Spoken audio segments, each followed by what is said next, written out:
Hello friends, स्वागत है आपका फिर से एक और नए वीडियो पर। हमने पिछले वीडियो में इलेक्ट्रिक करंट चैप्टर को देख रहे थे, तो आज की क्लास में हम लोग फिर से उसी चैप्टर का कुछ थ्योरी बचा हुआ है, उसी थ्योरी को लेकर के हमने आया है। तो चलिए हम लोग अब समय न गवाते हुए हम लोग देखते हैं थ्योरी को। बहुत ही महत्वपूर्ण टॉपिक से आज की क्लास का वो है कूलॉम फोर्स यानी Coulomb's law, law of Coulomb's यानी कूलॉम्स का जो नियम है उसके बारे में आज की क्लास में हम लोग को जानना है। ठीक, तो चलिए हम लोग कूलॉम्स का लॉ यानी कि सबसे पहले हम लोग थोड़ा फिगर के थ्रू समझने का प्रयास करते हैं ना। मान लीजिए ये एक बॉडी है, इसमें Q1 चार्ज है। क्या है?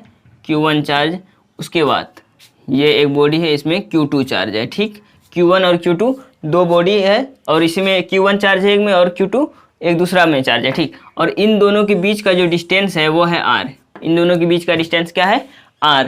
तब जो कूलॉम साहब ने हमारे डिफिनेशन के थ्रू वो जो बताया है उसके बारे में हम लोग को जानना है। ठीक, उन्होंने बताया है कि इन दोनों के बीच जो क्रियाशील बल होगा F, इन दोनों के बीच जो क्रियाशील बल F जो होगा उसको बोला है वह कि यदि आकर्षण या प्रतिकर्षण, आकर्षण या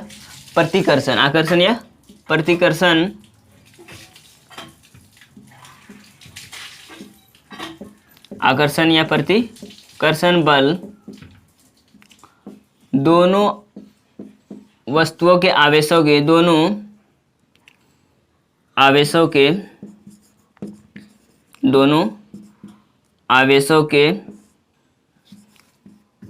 गुणनफल के समानुपाती होता है। गुणनफल के समानुपाती होता है। क्या होता है? समानुपाती होता है। क्या इसने बोला? आकर्षण या प्रतिकर्षण, इन दोनों Q1 और Q2 चार्ज के दोनों आवेशों के बीच जो एक बल क्रिया कर रहा है, क्रियाशील बल जो है, उस दोनों बल के प्रतिकर्षण या आकर्षण के बीच दोनों आवेशों के गुणनफल के क्या होता है? समानुपाती होता है। ठीक, इसको अगर हम लिखना चाहें इसे तो F is directly proportional to यानी समानुपाती Q1 इंटू Q2, दो चार्ज है। ठीक, इसको हम लोग इक्वेशन फर्स्ट मान लेते हैं। ठीक, अब यह बोल रहा है कूलॉम साहब कि इन दोनों आवेशों के बीच का जो दूरी है उसके वर्ग के व्युत्क्रमानुपाती होता है। क्या होता है? इन दोनों आवेशों के बीच के दूरी के वर्ग के व्युत्क्रमानुपाती होता है। तो उसको हम लोग लैंग्वेज में लिखते हैं आकर्षण या प्रतिकर्षण बल इन दोनों आवेशों के बीच के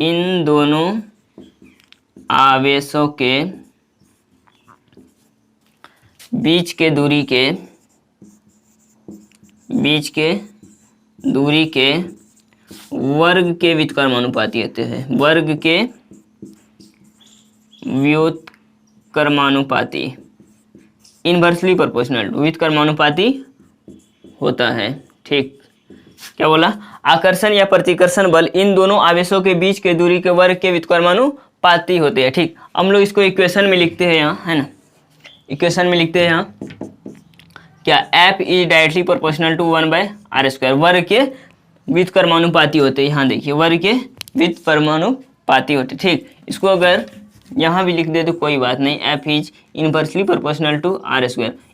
इसको इक्वेशन सेकेंड मान लेते हैं हम लोग। क्या मान लेते हैं? इक्वेशन सेकेंड मान लेते हैं इसको। ठीक, अब फ्रॉम, अगर दोनों इक्वेशन को अगर एक जगह, अब यहाँ लिखिए from equation first and second. क्या? Equation first and second. Equation first यहाँ है और इक्वेशन सेकंड यहाँ है। ठीक, इक्वेशन फर्स्ट में क्या बोल रहा है? F is directly proportional to Q1 into Q2। F is directly proportional to Q1 into Q2, क्योंकि ये क्या है? आवेश के समानुपाती है, गुणनफल के समानुपाती है। ठीक, Q1 इंटू Q2। ठीक, उसके बाद सेकंड बोल रहा है कि F is directly proportional to, inversely proportional to r², यानी कि वर्ग के दूरी के व्युत्क्रमानुपाती होते हैं। तो इनवर्सली प्रोपोर्शनल टू r², ये इसके इनवर्सली और इसके डायरेक्टली है। ठीक, इतना पता है। ठीक, उसके बाद आपको पता है कि अगर समानुपाती यानी कि समानुपाती का चिन्ह जब रिमूव करता है तो वहाँ कोई कांस्टेंट छोड़ के जाता है, तो F छोड़ के जाएगा क्या? K Q1 Q2/r²। क्या हो गया? K Q1 Q2/r², या के बदले हम लोग लिख सकते हैं F बराबर 1/4πε0 इंटू Q1 इंटू Q2 बट्टे आर स्क्वायर। ये हो गया मेरा क्या मेन फॉर्मूला हो गया। F बराबर 4πε0 into Q1 into Q2 by r square. ये किसका फॉर्मूला हो गया? कुलॉम्स लॉ का फॉर्मूला हो गया F बराबर। ठीक, इनके बीच जो फोर्स लग रहा है, ठीक, अगर हम इसी को थोड़ा सा और कैलकुलेट करें तो आप लोग पहले इसका एक बार स्क्रीनशॉट लीजिए, फिर पूरे बोर्ड को फ्रेश करके फिर हम लोग इसका थोड़ा सा और कैलकुलेशन करेंगे। ठीक,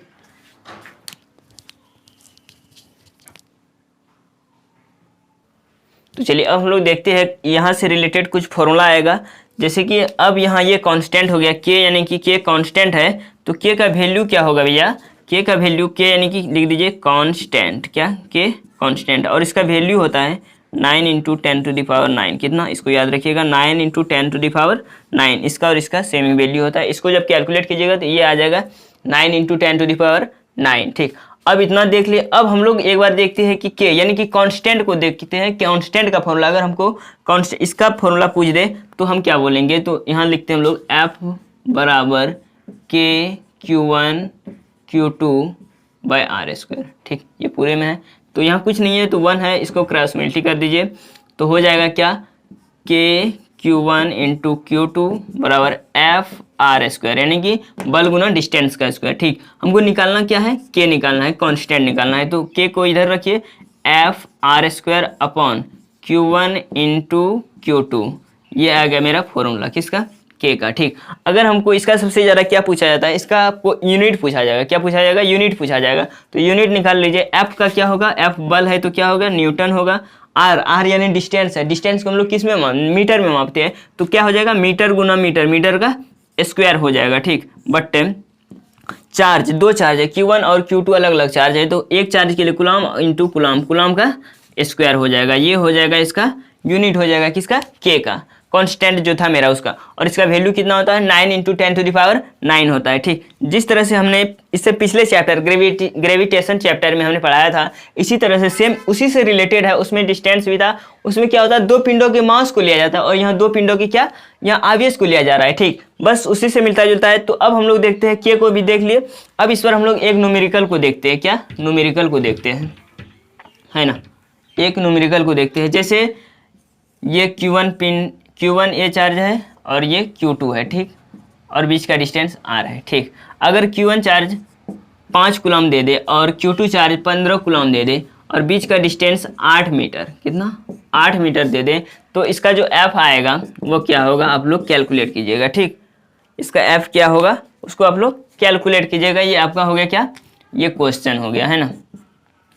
इसी फॉर्मूला पर आएगा, ये इस फॉर्मूला पर आ जाएगा। और के का मान आपको याद रखना है 9 इंटू 10⁹ 9 इंटू 10⁹ यानी फॉर्मूला क्या होता है? F बराबर के Q1 Q2 बटे आर स्क्वायर। F बराबर के Q1 Q2 बटे आर स्क्वायर। ठीक, अगर के का फॉर्मूला पूछ दे तो F आर स्क्वायर बटे Q1 इंटू Q2। अगर आपको ये फॉर्मूला याद आ रहा है तो आप ये आसानी से कैलकुलेट कर लीजिएगा, क्योंकि के को सेपरेट करके F को उधर क्रॉस मल्टी करके आप गुना कर दीजिएगा, वो फॉर्मूला आ जाएगा। ठीक, क्लियर है यहाँ तक? तो चलिए अब हम लोग आगे थोड़ा सा देखते हैं, है ना।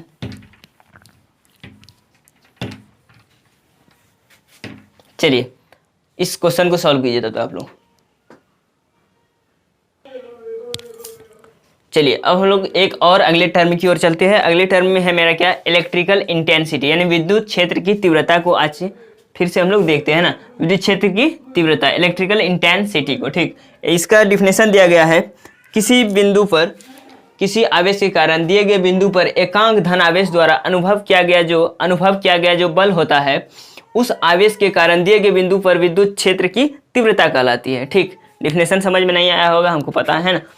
तो चलिए हम लोग इसका पहले एग्जाम्पल को देखते हैं, उससे हमको इसका जो फॉर्मूला डेराइव्ड होगा उससे हमको समझ में आ जाएगा। ठीक, फिर भी एक बार और देखते हैं। किसी आवेश के कारण दिए गए बिंदु पर एकांक धन आवेश, जहाँ हम ये जो लकीर यानी कि रेखरिंग मार रहे हैं वो बहुत ही महत्वपूर्ण टर्म है। एकांक धन आवेश के कारण आवेश के द्वारा अनुभव किया गया बल, उस आवेश क्षेत्र के कारण क्या होता है? विद्युत क्षेत्र की, इसी में क्या कहलाता है? तीव्रता कहलाती है। ठीक, अब हम लोग देखते हैं एकांक धनावेश, यानी कि इसको डिनोट जो करते हैं हम लोग विद्युत क्षेत्र की तीव्रता को डिनोटेड बाय E। ई से इसको डिनोट करते हैं विद्युत क्षेत्र की तीव्रता को। ठीक, अगर इसका फॉर्मूला देखा जाए ई बराबर होता है F/Q। यहाँ बोला गया है कि प्रति एकांक धन आवेश में जो बल अनुभव किया जाता है उसी को हम लोग कहते हैं ई बराबर F/Q। ई बराबर F/Q। F क्या हो गया आपका? F हो गया आपका बल, Q क्या हो गया? आवेश। F क्या हो गया? बल, Q आवेश। ठीक, उसके बाद अगर इसका हमको यूनिट पूछ दे तो बल का क्या होता है? न्यूटन होता है, और आवेश का क्या होता है? कूलम होता है। बल का क्या होता है? न्यूटन होता है, और आवेश का क्या होता है? कूलम होता है। तो ई बराबर F/Q यानी बल व आवेश अगर हमको पूछ दे विद्युत क्षेत्र की तीव्रता व्हाट इज इलेक्ट्रिकल इंटेंसिटी, तो उसको सिंपल भाषा में बताना है हमको कि बल, किसी एकांक बल में जो आवेश लगता है उसी को हम लोग क्या कहते हैं? विद्युत क्षेत्र की तीव्रता कहते हैं, इलेक्ट्रिकल इंटेंसिटी कहते हैं। ठीक, इलेक्ट्रिकल इंटेंसिटी मतलब यानी कि विद्युत क्षेत्र की तीव्रता क्या होगा? किसी एक बल पर जो किसी आवेश पर जो बल अनुभव किया जाएगा उसी को कहते हैं क्या? विद्युत क्षेत्र की तीव्रता। यानी कि इसका जो यूनिट होगा वह होगा न्यूटन पर कूलम। क्या होगा? न्यूटन पर कूलम। ठीक, इतना क्लियर है। अब इसका हम लोग फॉर्मूला को ड्राइव करते हैं ना, फॉर्मूला को इसका अब देखेंगे हम लोग एक बार, है ना, जो बहुत ही महत्वपूर्ण होता है न्यूमेरिकल के लिए, है ना। तो चलिए अब देखते हैं हम लोग फॉर्मूला को। ई बराबर क्या लिखे हम? F/Q। ठीक, अगर डायरेक्ट हमको F ना दिया रहे तो हम इसका F का फॉर्मूला भी हमने तुरंत बताया, कूलम्स लॉ में F बराबर Q1 Q2/r² बताया ना, और Q पहले से है यहाँ पर। ठीक, एक Q को कैंसिल कर दीजिए। ठीक, बच गया मेरा क्या? K × Q। एक Q बचा है, या इसको Q लिखिए या Q2 लिखिए, Q1 लिखिए, कुछ भी लिखिए, Q लिखिए डायरेक्ट, है ना, बट R², R का स्क्वायर बच जाएगा। ठीक, ये हो गया इसका मेन फॉर्मूला, है ना। यहाँ से भी ये फॉर्मूला डिराइव्ड हो गया मेरा। ठीक, अब K का वैल्यू आपको पता है ये कितना होता है? 9 × K बराबर कांस्टेंट जो है मेरा K उसका होता है 9 × 10⁹ 9, 9 × 10⁹ फॉर्मूला क्या है? इलेक्ट्रिकल इंटेंसिटी ई बराबर K × Q/r², K × Q/r², K × Q/r², इसका फॉर्मूला हो गया। ठीक, इतना देख लिया हम लोग। अब एक बहुत ही इसका जो नोट्स में हम लिखाना चाहेंगे कि अवशिष्ट चालक क्या होता है? अवशिष्ट चालक के अंदर स्थित विद्युत क्षेत्र की तीव्रता जो होती है वह शून्य होती है। इसको हम लिखाना चाहेंगे क्योंकि ये बहुत ही हमको महत्वपूर्ण लगा, इसीलिए हम इसको लिखाना चाहेंगे। डायरेक्ट अगर आपको ऑब्जेक्टिव पूछ दे, ये सब ना पूछे, अगर ऑब्जेक्टिव पूछ दे कि अवशिष्ट चालक, क्या हमने बोला? अवशिष्ट चालक के अंदर स्थित विद्युत आवेश की तीव्रता, स्थिर विद्युत आवेश की तीव्रता क्या होती है? शून्य होती है। इसको याद रखना है, शून्य होती है। यहाँ नोट दे के लिख लीजिएगा, है ना।